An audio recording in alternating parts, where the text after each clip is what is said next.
jumped in front of my screen.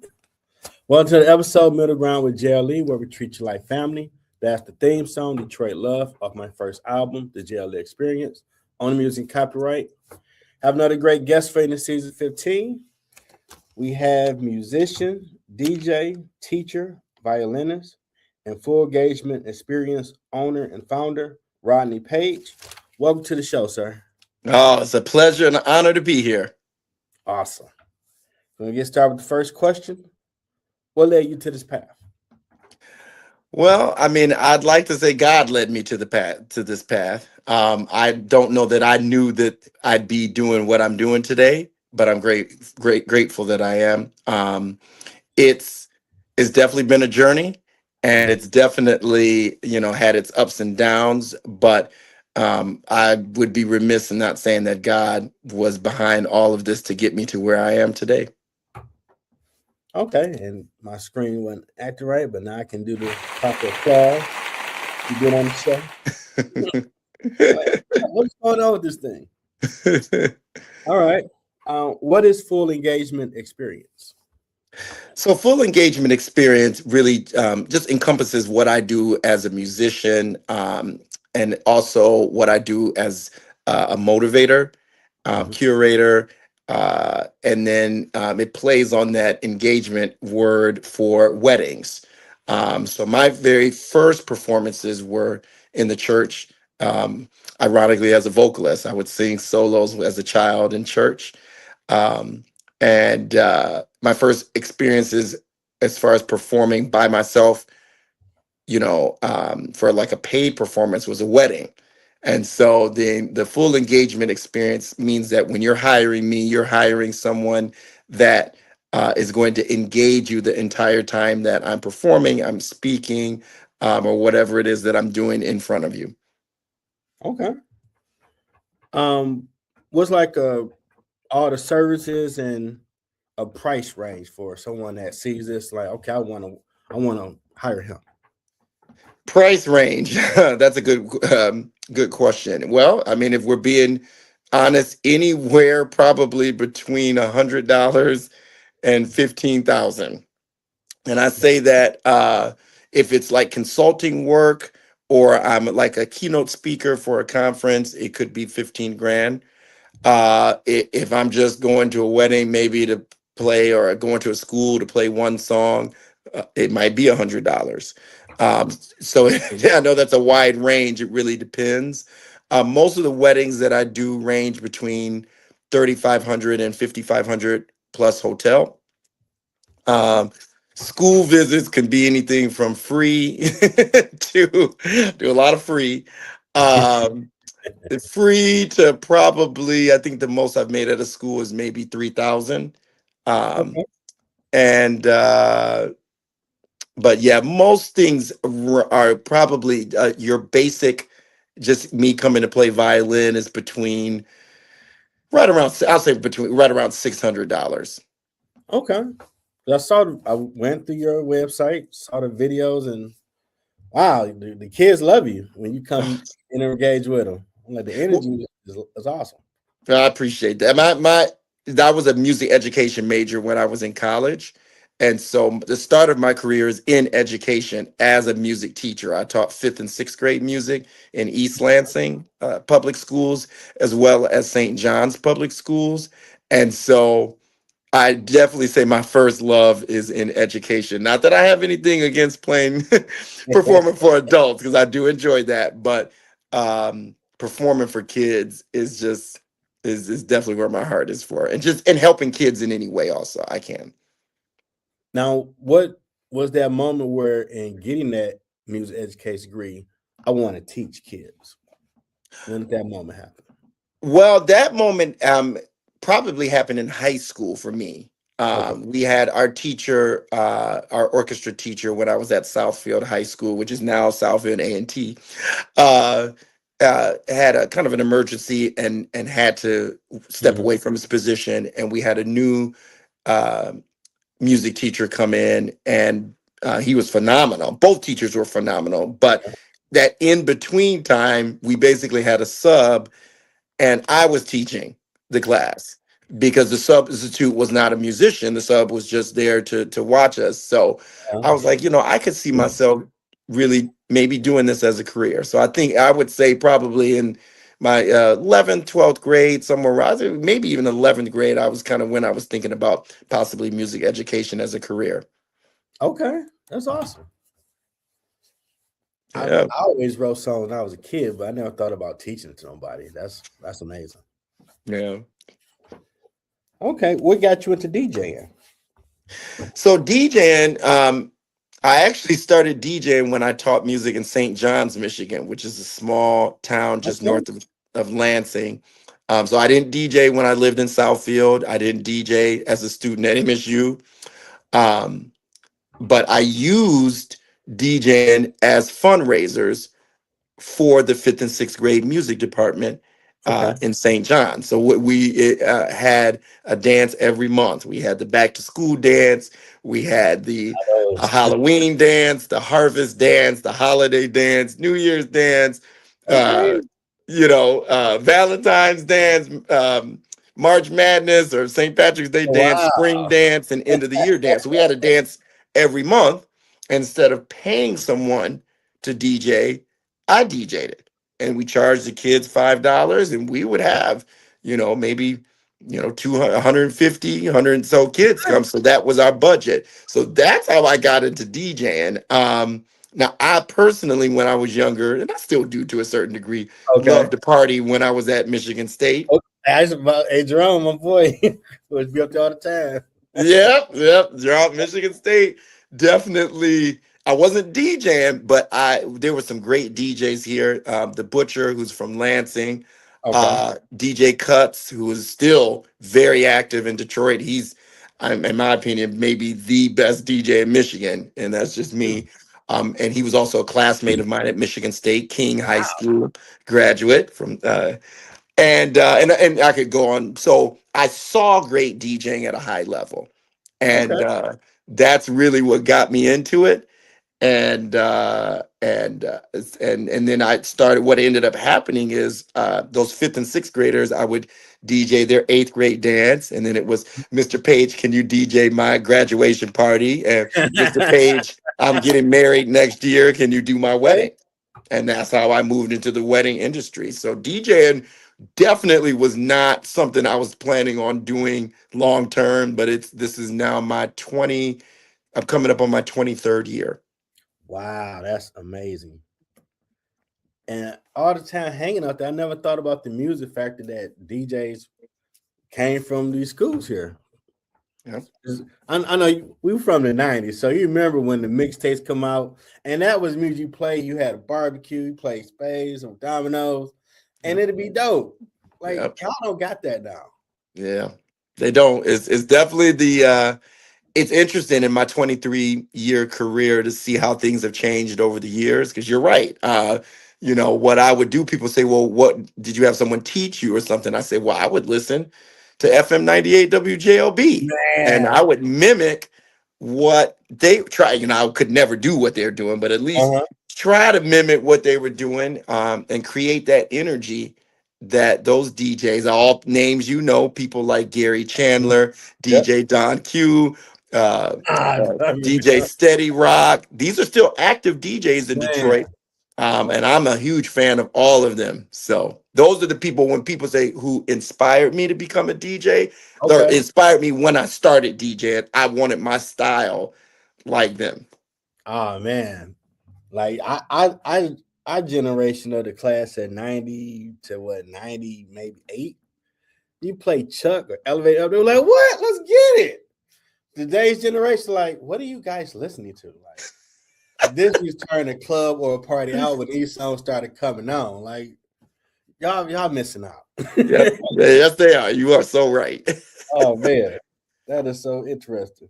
Now, of all the instruments, why did the violin speak to you more? I think there's just I feel like a more of a human element to the violin, Okay. and you really can move people with that instrument. Mhm. I started playing violin in the August of 1987, Oh, and only because my mother made me play. She said she felt like a young man that could play the violin was distinguished. And at that time, I wasn't involved in any extracurricular activities at Yeah, all. I didn't sure. play sports. I didn't do anything. I mean, I wasn't a problem in school, but I didn't have any extracurricular activities. So Mhm. that was my first extracurricular activity. And I have not, now coming up on 39 years with the same instrument, that now I've shared that joy with my two sons too, and they both play violin also. Man, she not lying because music I make, if you add a violin or strings, it give it a different substance to the sound. It's always great to have a musician in the interview because we can talk shop. So Yes. you don't hear what I hear when I'm working on songs. Even my Right. producer, I'm like, trust me, I know you Christian hip hop, but this will work for slow stuff. Hmm. They're like, oh, I get it now. Like, man, add the element to your stuff because you need that. Right. Yep. You do. You Violin, do.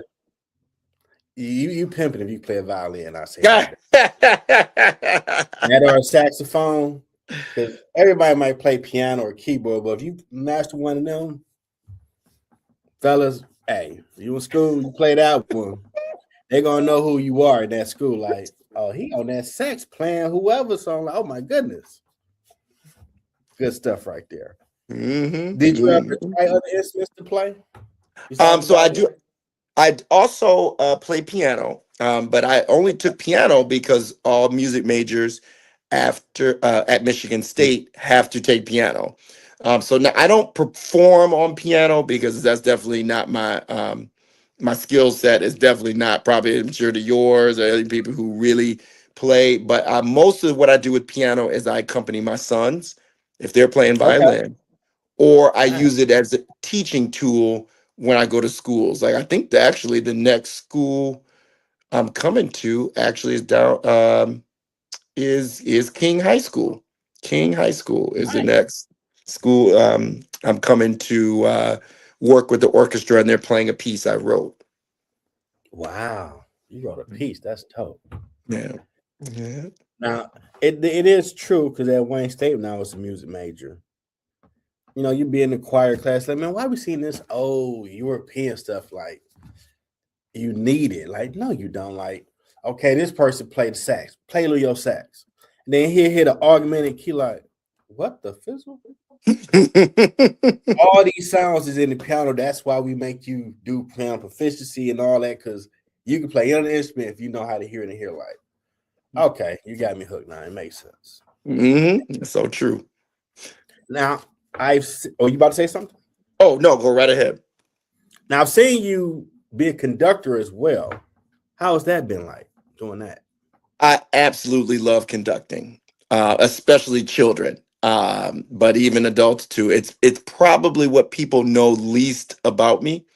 Last month, I had the opportunity to conduct the West Tennessee Middle School Honors Orchestra, the Blue Orchestra, in Memphis, Tennessee, and they played a piece that I wrote entitled "Tango for String Orchestra." And then they played two other pieces that I picked out for them, and I just had a blast with them. And I'm waiting for a friend of mine to kind of reformat the video so I can post it to social media, because I want people to see that Black uh, conductors do exist. We are out there, and for me, I don't want people to put me in a box musically. Um, Okay. and so I would say more, definitely more than DJing, even though I DJ a lot. I would say second to playing violin. I would say conducting is probably the second most um, enjoyable musical thing that I do. Yeah, I'll tell you, I was watching it like, my man do the conducting. Look at him. Okay, because I remember Professor Teeny at Wayne State, man. This dude, he was on that. We're gonna be perfect. Like, oh, he one of Mm. them. Okay, but his musical genius, it made sense because he'd be trying to hear a certain note. And I remember one time I was bass baritone. He picked four of all the groups, like, okay, y'all hit the note. And we do it, we think we good. I point, hit it. Like, he really on that. I mean, I see Bugs Bunny cartoons do that. He really on that. What's what he doing? And my man was, this what y'all need to be doing. Like, he know we still hold his nose right. He gonna stop. He like, dude, we about to fall out. He Yeah. so to it, and you start noticing the differences in the sound. When okay, you need to come up bass or sopranos. Like, it really is math to this kind of, because you can hear, oh, someone flat over there. Take a breath and come back. Like, wow. And I know a black man to do that. That is pretty cool. Yeah, it's something that, you know, I look at, even as a black violinist and entrepreneur, it's important that the kids see me, not just black kids, but kids of all races, that know that you can, you know, you can branch out and you can do something, you know, that maybe is not, um, you know, popular within your particular culture. Okay. And it's important that they see that. And so it's, when I go to schools and perform, I make sure, you know, that they see, you know, someone that's fine, I can do the hip hop or whatever, but it's also, you know, I can play the classical music too, and conduct that music and do it with at a high level. Yeah. Now, maybe you can explain this to me, because a few times we work with orchestra, they will have us behind the orchestra. You working harder to sing over there, brother. What is the methodology behind that? I think there's a couple things. I think that in general, the strings aren't as, the sound isn't as forward, and I don't want to say as loud, but aren't as loud as the voice, or like trombone, or those are louder instruments. So if you notice the instrumentation, for example, for brass, you know, it might be 3 trombones or 2, as opposed to, you know, maybe 30 violins. And I think, and so I also think the placement of where they are behind the strings is why that is. As I think if it was reversed, it would be harder to hear the strings. Okay. And so it's not saying that a violin or viola or cello isn't loud, but not, they aren't, I don't want to say as piercing, but the sound doesn't carry as much as some of the woodwind, brass, and even the voice. Because even if you take a gospel choir singing full blast, I mean, they would be much louder than strings. Okay. Because I know we was at the Max Fisher, and he went to the way back in the middle of the wall, like, I should hear y'all voice touching his hand. And we're like, man, what this dude on? So you see all this orchestra in front of us doing anything, and we got to, y'all need to project over there. Like, what is right? I thought I left engineering because I thought this would be simpler. I like music. Oh no. Like, okay, we like, well, we need to probably, we trying to figure it out. Like, we're gonna have to kind of raise our head a little so we can, because we can't just pierce through they sound. That may go up like a layup over it. Right. And we pulled it off. Like, wow. Now I understand. For years, I'm like, man, that dude was wild. Why you got this in front of this? Man, he got the boom, boom. Like, what? We both sing over all that. This dude, is he on something? What's going on? Right. So, Professor Tina, you was way ahead of me, brother. My bad for just thinking like, man, that dude was tripping. We should be in front of them. Well, I didn't know. My bad. Right.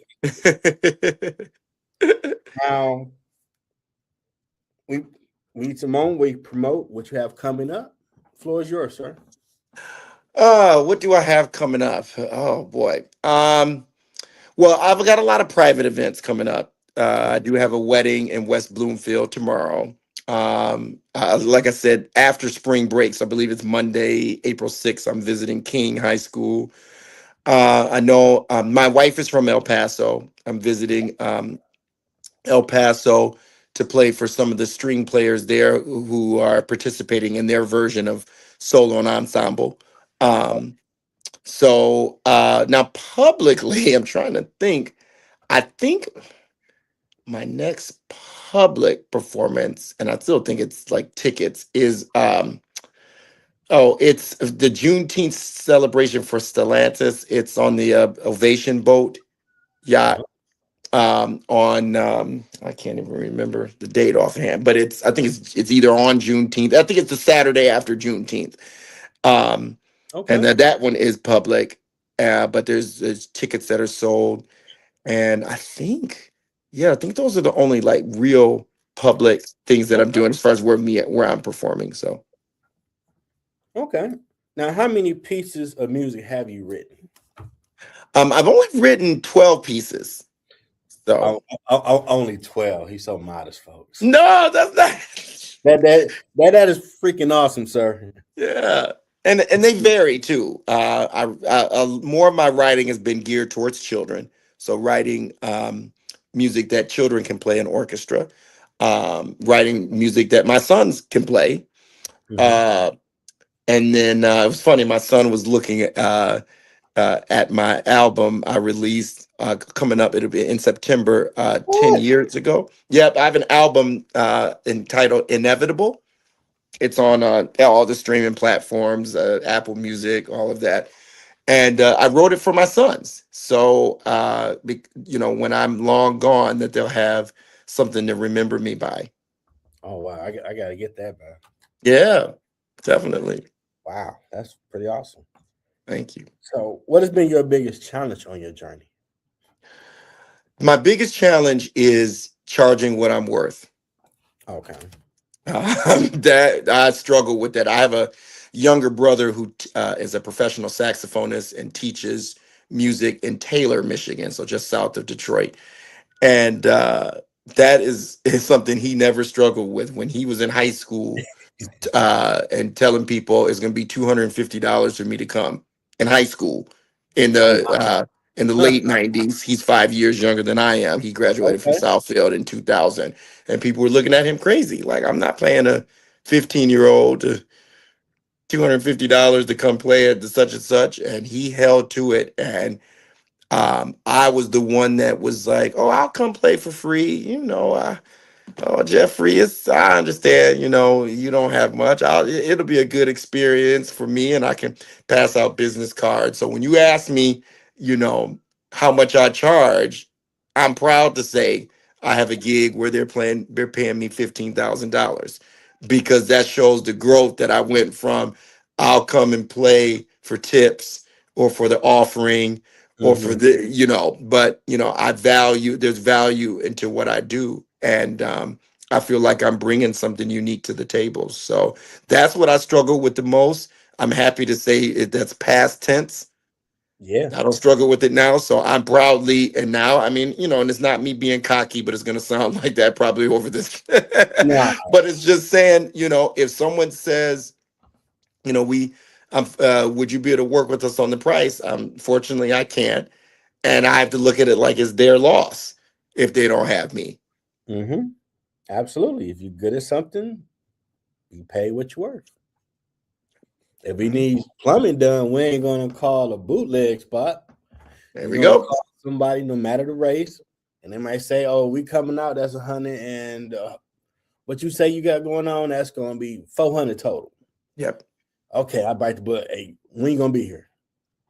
No different in the industry. So, Yep. congrats that you figured that out. Mhm. You, And I you do. think for me, I'll add something to that too. Being an entrepreneur, I put it like this: I feel like I'm a control freak of myself.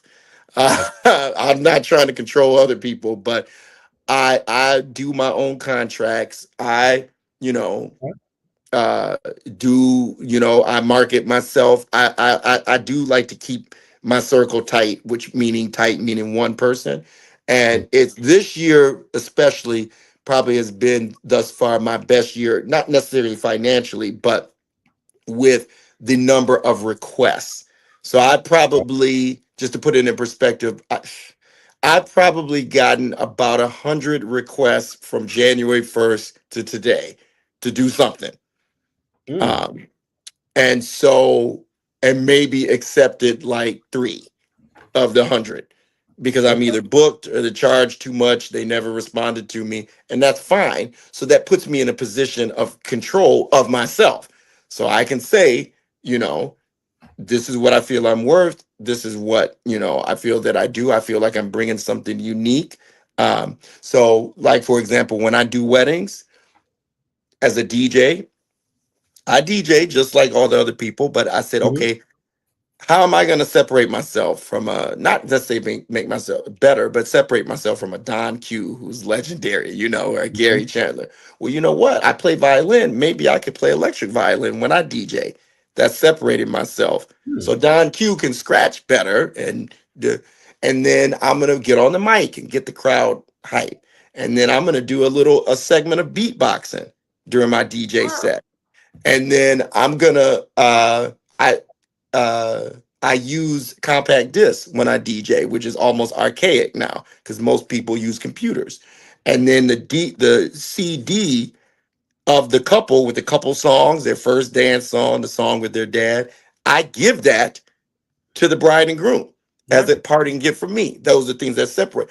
And probably the most famous thing that I do, I don't, you've probably seen a little bit of this on Facebook, is near the end of the night, I dedicate a freestyle rap to the bride and groom. Wow. And so the reason I charge the numbers you're saying is you can't just go to a DJ Joe Schmo and get all of that. A classically trained No. musician, someone freestyle rapping, some piano weddings I play piano at too, not many, but um, you can't get that level of experience and expertise. So, that's why my DJing for weddings starts at 3,500 and there's no negotiation. And I'm not even gonna lie, most people do tell me no. Most. And I'm proud to say, well, I just take the ones, and this is before you and I met each other. I even added another caveat. I said, when I DJ weddings, I no longer accept do not playlists. So if a wedding couple comes up to and says, "Oh, I can't stand the Cupid Shuffle," I hear that, or I don't like "Don't Stop Believing" by Journey. I don't want that at my wedding. Then you need to find someone else because you're hiring me. If I see that, look, this is a predominantly Caucasian crowd, people aren't dancing. I know from previous experience, Don't Stop Believing works in the United States of America for a predominantly Caucasian crowd. I'm going to play it. And so, but I can do that because I know I've got enough inventory of people requests coming in. So it's all kind of a learning process. Uh, and I've had a lot of people mentor me across the years to get to that point. Yeah, because you like a whole orchestra by yourself, brother. all that you, all that you name that you give them. Yeah, that's something people like. I ain't never been to a wedding like this. Right. When we ate, they just had some background music. This dude was a whole concert show. That's awesome. Thank you. Thank you. Now, how was you navigating when COVID hit? It was difficult. I would definitely say that was the closest I've ever come to being depressed. Okay. And I've never been depressed ever, as far as up until that happened, because as much as I could DJ on Facebook Live or play violin, I don't get the same amount of personal satisfaction as if I'm in front of someone. Hmm. Financially, it was very difficult because obviously things were shut down. I mean, I'm very grateful for my wife, really kind of holding it together with her position at Michigan State because I joke around with her. I said um, I don't have anything to tithe in March of 2000. What was that? 2000. What was that? COVID. Um, 20. 20. Yeah. 2020. I had to think about it because I didn't earn anything in the month of March. So we're going to push our tithes to April because 10% of zero is still zero. Zero. So yeah, so I wasn't robbing God. I want to put it out there, but I just didn't have it. But I remained faithful, Mhm. and I knew that things would turn around. And now to this point, I'm quick to tithe with a cheerful heart, because I'm not going to block my own blessing. Mm-mm.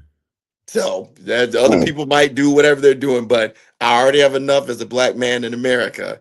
I'm not going to add blocking my own blessing by not giving God 10%, which is nothing of what the gifts. He is the reason I have the gift, why I'm able to rap at every wedding and doing the swag surf with Caucasian kids in West Michigan, and it's all that's all because of him. So it was difficult, but God doesn't give you anything that you can't handle. So I was a little depressed a little bit, and also I think just the state of the world outside of music was difficult just on my heart.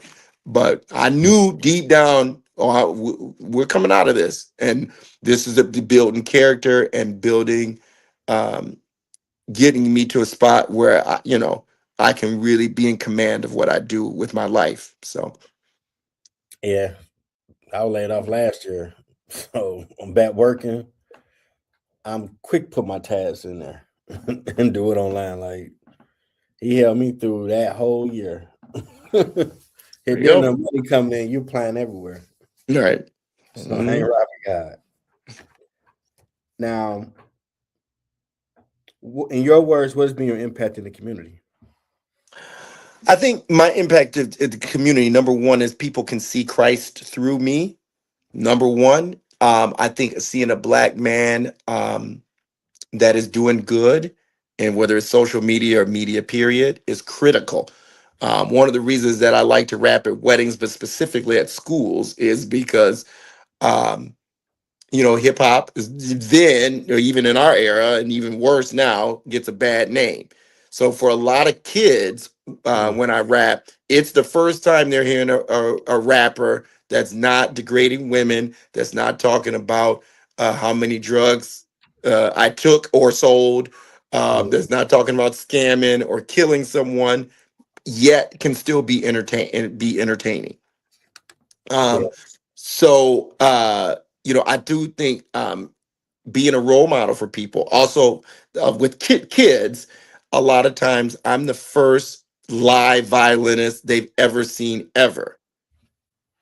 I've seen DJs, I've seen piano players, I've seen other, someone played trumpet at the football game and marching band, but a violinist, a black violinist that is accomplished, they're seeing it for the first time. And I said this to my youngest son, who's 12. I said, some of these schools we go to, the next famous violinist is in third grade. He's sitting on the floor. He just doesn't play yet.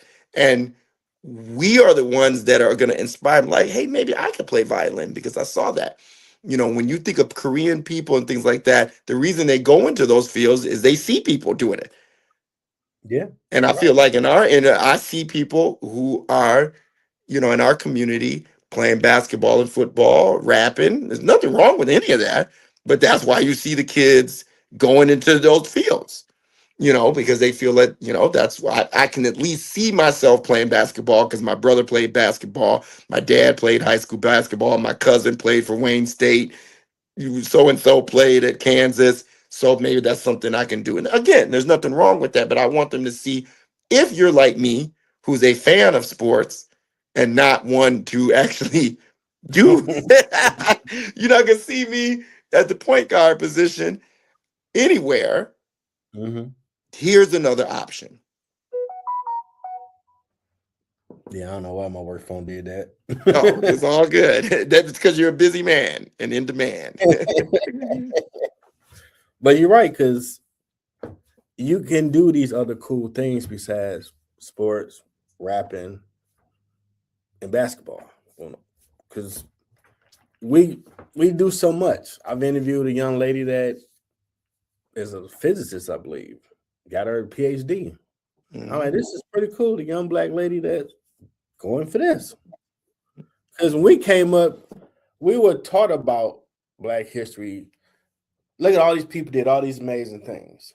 Okay, Right. cool. And then you look at today's world, we got Jordan, LeBron, Kobe, RP him, this person, that person. Like, well, what about the arts or the education? We ain't creating that no more. Well, I mean, I'll piggyback off what you're saying. I think, and it's a harsh statement, but why you're seeing a sharp decline in the quality of music, especially coming from our community, is a lack of music programs in the school. And I've been hearing you, about that. and you see it reflected in what music is out. Because I think now, I don't know if it's still the case, but this was the first time in decades that there was no hip hop on the top Billboard charts. I Zero. remember reading the story about that. And so, and I'm saying Detroit specifically during the Motown era, all those schools had Cass, King, Renaissance, Southwestern, all of them, Redford, Osborne, they had thriving music programs, and specifically Cass, their band and orchestra were some of the best in the nation, just in the 50s and 60s, and for a public school that wasn't like a private school, Hmm. and so the music reflected that, and that music that came from that era is timeless. So that's why My Girl and Dancing in the Streets and all that comes from that era. Those people had music programs, but when you strip that because of budget cuts or whatever is going on, then you get what you're looking at here today. And it's funny, I when I DJ proms, for example, for kids and things, I almost have to laugh at the fact that I can play Yeah by Usher and the kids are screaming like it came out yesterday. And I'm confused. That would be the equivalent of at our Wow. prom playing September and us just going nuts. Yeah. That Wow. that is That's what's happening right now because there's no quality music. I would say I've only done maybe 3 weddings this year. Um, I've not played one song from 2026 at all. The whole dinner music, dancing, mm, nothing. So that's telling you that. And so that when you ask me what impact I'm making, there's a void there. People are craving it, but they can't crave something. They can't have something that doesn't exist. So true. um, it was definitely something I'm passionate about. And the thing that a lot of them people don't talk about, but I don't know if they still have behind the music that VH1 used to have with these people. I used to watch all of them. Mm. A lot of these producers were music majors in school. So they actually created music a lot. Like I don't know if it's an L.L. show I came across on YouTube where his DJ would play an old school song and show who he sampled it and how they flipped it. He'd be like, "Oh, this song? You got to have some music knowledge how to. Well, let's do this and turn it into this. You got to know some Mhm. of that stuff. Mhm. And if you just throwing people out here to make music and you be famous, do you know the 12 major minor scales, progressions? You know music theory. You know some of that because a lot of these people that's been in the game they know that or they had to learn it. Right. And you need the music. And that's sad. You ain't playing enough 26. It's I about to be mean, some nothing. And I mean, maybe a song from 2025. wow. Most of it, and I'm not just talking about Caucasian. I'm saying black. If I went right now to Detroit and did the couple, let's just make this up. The bride is 30 and the groom is 33. I guarantee I wouldn't play one song from 2026, and they're young.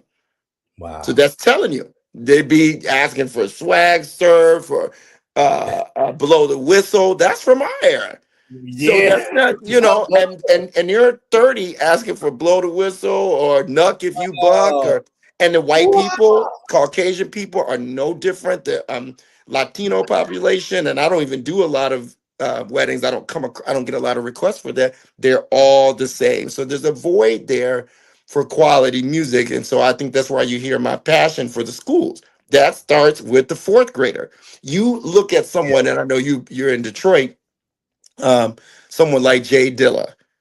Now he obviously did amazing work, but what got glassed over and but I'm glad they did this at his funeral. I wasn't at his funeral, but I saw it online. They put a cello out front. His first introduction to music wasn't whatever beat making machine. Didn't know It was that. playing the cello. And what had happened is he said it wasn't cool to carry a cello in Detroit back in front of school. So he Nah. played for a few years, got the musical knowledge, and then transformed it to what you and I know in hip hop. He played the cello. And at his funeral, they had like a small orchestra, and on stage sitting by itself, it was a cello because Wow. that's where he started. And just think of someone if Jay Dilla came up today and let's say whatever school doesn't have an orchestra, they don't have music anymore. Think of all the talent we would have missed Mm. because he just wasn't exposed to it. You're right, brother. Because a world without music is madness, and you can't create nothing like. I remember coming up because Babyface was my mentor from afar. A lot of these people say it nicely, popping a collar when they said, if you can't play an instrument and know any of the theory of this stuff, you ain't a musician. You just someone they put up there to sing to look pretty. Yeah. When I was at Wayne State for music, I start asking them like, "Oh yeah, that's the community of music. You should be able to do something if you say you're a musician. Like you can't just get the little switchboard and that's nah, you ain't a musician. You got an ear, but that's all you got. Like, oh y'all like that with it? Like, yeah, we'll look at you like he ain't one of us. She ain't one of us. Like, oh dang. But Bible do say study be approved. So you say you're a musician, can you do ear training? No, do the scale. Do re mi, huh? Oh, you just Yep, want you're to get right. money real quick. They put you out there. Okay. Awesome. Last question, the Yoda game. Hope it made you comfortable. Get that Nietzsche type advice. What advice you have for someone trying to find their purpose? I would say number one, stay prayerful and stay close to God. Number two, be cautious of who you keep in your inner circle, whoever, whether that's friends, church group, or associates. Um, Talk to people in your field who are experienced and successful at what they do. Um, and then fourth, I would say is going to be hard work, and it is a grind. It is a grind to be successful to get to that point. And then I would also say this is a kind of a small caveat: support others in your group. So if I'm making this up, if I'm a jazz saxophonist and I'm trying to build I'm trying to come out in Detroit and trying to build my clientele up. But you play saxophone, but I'm not coming to see you ever because we're competition. Yet I'm trying to parlay and get people to come and see me or buy my music. Mm-hmm. Support other people. So I'm kind of one of the elders. I can't believe I'm saying this in the Michigan violin. If you're saying a black violinist, and there's another young lady that's from Detroit. You might have heard of her. Her name is Candace Smith, and she goes by Pretty Strings. She graduated. She's probably in her early 30s. She's in Atlanta now, but she graduated from DSA, Okay. extremely talented. Now I could have looked at her like, well, she does what I do, so we're competition. She plays the electric violin well. She looks better than I do, but but I could have looked at her as competition. When we finally met, I came down here and I gave her some advice to the game that actually proved to be true. I said, it's going to be different for you being a woman in this field than me. I don't really have to worry about people hitting on me or things like that, or sexualizing me or things like that. Mm-hmm. That's not even really something I think about. I said, that's something you're going to have to deal with. So I said, she was asking me about kind of like, well, how can I get more followers? Which funny, today I got 12,000 followers or whatever on Instagram. I think maybe 20,000. I can't remember. But anyway, I told her, I said, if you put on a thong and play the thong song right now, record a 30-second clip, put it on Instagram and TikTok, I guarantee your followers would triple. But what what are you putting out there? And one, is that the image how people want to see you? They're not looking at you for your talent, which you actually have. They're looking at your body. So, make sure how you represent yourself. When Candace Smith is 58, you're not ashamed of how many dudes sh- shared your video of you doing that when you were younger. And so she's very classy in what she does, Mm. and I support her in what she does. And she's done well. Now, I mean, so that was during COVID when we met. Now she's the official violinist for Tony. So you know Nice. that violin part in Anniversary. When they go city to city, she is the one playing it. She's played at numerous the Mercedes-Benz Stadium several times in Atlanta. As I guess that's where the Falcons play. I'm assuming I'm not a NFL guy like that, Yeah. but numerous high, really, uh, I just say high paying jobs that she's doing now as a 30. No, way beyond where I was at. Um, but she's not showing off her body. She's dressed appropriately. But my point to saying that is my sons and I did a Christmas concert at our Mhm. church. Guess who showed up? Didn't tell me she was coming and brought her parents. Was Candace Smith to Nice. support me. So recent 2 weeks ago, she did, and you might have seen this on my. She did a concert at Aretha Franklin's Music Cafe. Okay. Yep. So she came back from Atlanta, sold out concert. I said, I'm going down from Lansing to Detroit to support her. Then I had a Caucasian girl a woman, I should excuse me, reach out to me, young Caucasian woman, and said, I'm trying to, be an entrepreneur, be a violinist. And I would like to tour. Well, I don't tour. I basically mostly play in Michigan. I have a Okay. family, I have children, that works for me. But this is a young lady, she might be 23. I said, you know what? I'm going to put you in contact with Candace Smith. She's doing what you want to do. So I sent out a text message, introduced them to each other, and now they're talking. That's what needs to be happening in the music business. With both these young women, I could have been like, she can't touch me. She's white and she only plays country. She's doing Candace Smith is she can't do blah blah blah. Or I can't Mhm. support her. I share her videos. I bought her songs. And I say this, and it's going to sound weird, but if you're confident in yourself and what you do, you don't have to worry about other people. So I guess I'll say it to you. I'm cocky enough to compliment other people and show love and uplift. That's how cocky I am. Yeah. Well, God got views for you. Yeah. So So it's so am I confident and yes, so much so that I can share her video and not be like, well, I don't want my fans and people like me to like her too. No. And I do think there's a lot of that currently happening in the music industry that it makes a less of a quality product. Yeah, that need to change.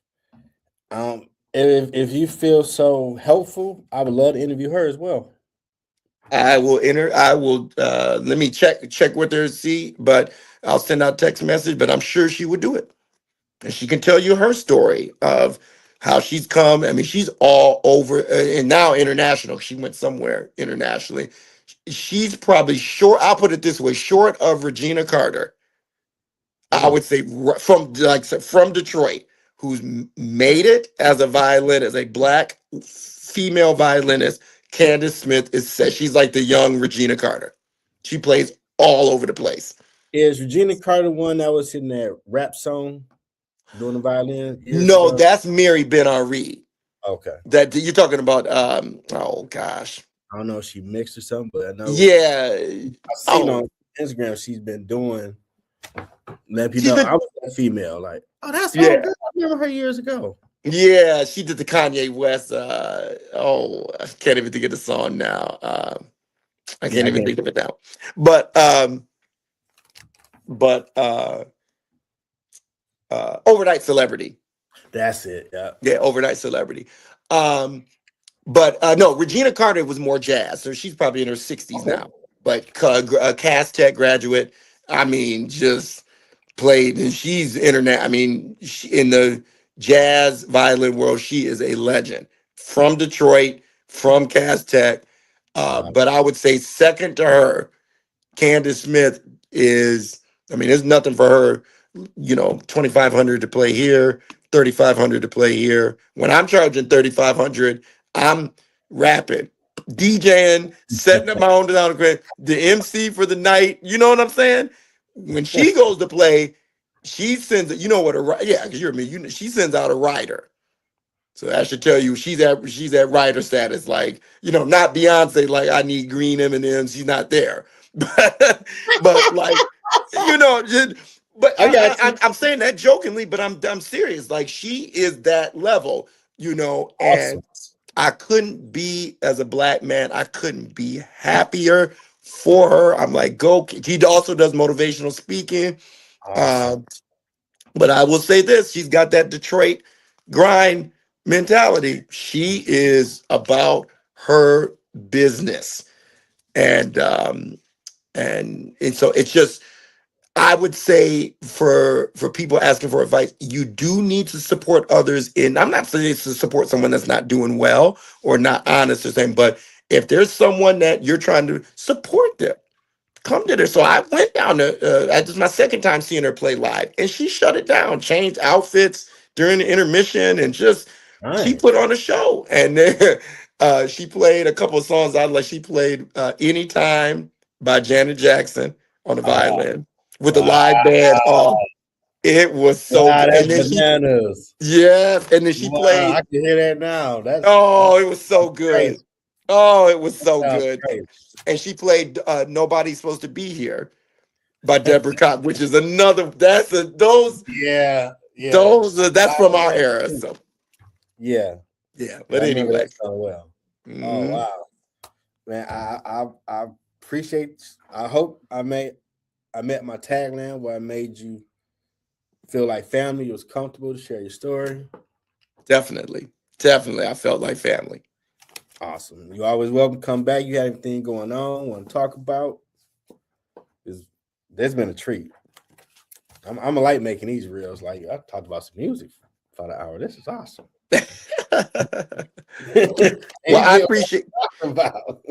I appreciate you having me on your show, and just another fellow musician supporting what we do. We are out here. We gotta support each other, and that's critical to survival, and not just survival, but thriving in the industry. This is true. I want to thank the motivator, entrepreneur, musician, DJ, teacher, violinist, and full engagement experience owner, founder, Rodney Lamar Page, for sharing the story. Y'all gonna love this because I'm gonna play it at 8. Y'all gonna love this, man. This has been a treat. I'm glad my bro Ron like you need to check my man Rodney. I'm like, who? Okay, let me look at something. Like, oh wow, this dude's dope. So I do appreciate it. My pleasure. Thank you so much. Thank you, brother. Enjoy your family. Till next time, everybody. Thanks for tuning in to the latest episode. Hope you enjoyed the show. If you want to purchase my latest products, my books and music, go to Amazon.com. I have new merchandise on the way. Like, subscribe to my YouTube channel, Middle Ground with JLE Network. Thanks for coming.